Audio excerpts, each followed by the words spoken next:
Maganda siya. Ganda mo. Wala pang ilaw ano, walang poste. Magkakaroon na raw ito ng poste. Lalagyan din. Walang ilaw.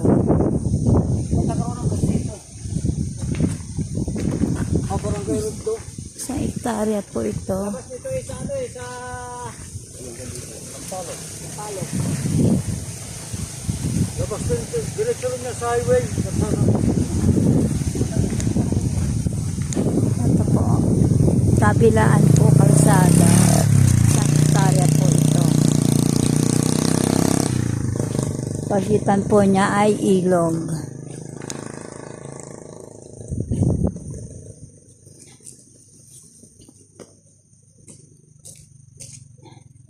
Mula dito. Ayan. Mula sa puno ng napakalaki. Ang malaking kahoy. Ang laki ng kahoy. Ano. Oh, yan. Hanggang dyan. Siguro. Kuya, ibig sabihin mula dyan. Pantay. Yan. Pantay. Ayan po. Maganda naman. Kaya lang wala tayong poste, no?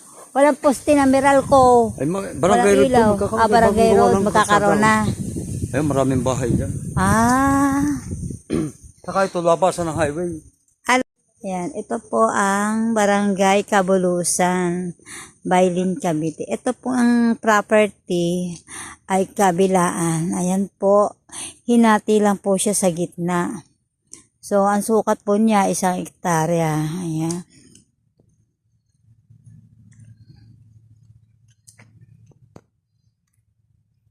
Ibig sabihin, ang property nito hinati lang sa gitna. Magsinlaki kaya ang sukat niyan? Alin na daw ang mas malaki? Malaki yata ito. Mas malaki ito? Buwan ng 1.2 ito eh. Ito anong... Ilat na yan dyan eh. Ilat na. Pero buhay na ilat. Ito Buhay na ilog. Buhay na ilat. May tubig yan. Ito Naman ito na patak ito eh. Hanggang niyog na yun oh. Ito, Hanggang doon pa yun. buhay na ilog, ganon. Buhay na ilog. Ito ang patutupan. Anong barangay ang kasunod? Ito Sampalo? highway. Highway? Pag piyesa sa bayan, dito Dito nadaan. nadaan ang mga... Highway ng Bailin? Oo. Para hindi masikip. May shortcut na. Ginagawa itong bypass. Bypass. Pero hindi ito yung S-West Road. Hindi. Ayan. Fish Road doon pa sa kabila. Kaya yan, no? Yan, papuntang bayan. Yan. Daanan na, shortcut. Ang maganda ito. Gawa ng ito. Highway na yan. Pinang? Chris Road. Malaking karsada. Ay doon naman dadaan. Gawa ng pupunta para doon 2 hektarya doon sa may ano. Oo. Kabulusan. Pupuntahan? Ano pang pupuntahan natin? Magbayad ng tricycle. Siya magbabayad ng tricycle. Papuntang Naig? Yeah. Pagayan. Punta din doon sa ating pinanggalingan. Anong pupuntahan doon? Kabulusan. Ay, hindi pa bala ito kabulusan? Hindi ah. Sityo ito. Sikyo ito eh. Sityo ba? Sityo. Sikyo ito. Dikay. Barangay Ito na nga eh. Ayo. Hindi, gagawin din ano ng ano. Napakaganda po. Hello, ayan. Nandito po tayo sa Bailin. Bailin, Barangay Kabulusan. So, ito pong area nito ay hinati po sa gitna. Kabilaan po ang property. So, ayan. Title po ito.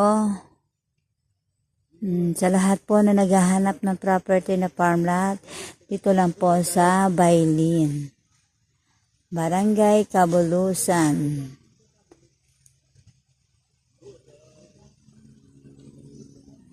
Ito po, diretsuhin lang po. Ito na po ang bypass. Papunta po sa bayan ng Bailin. Ayan. Pakaganda po ng area.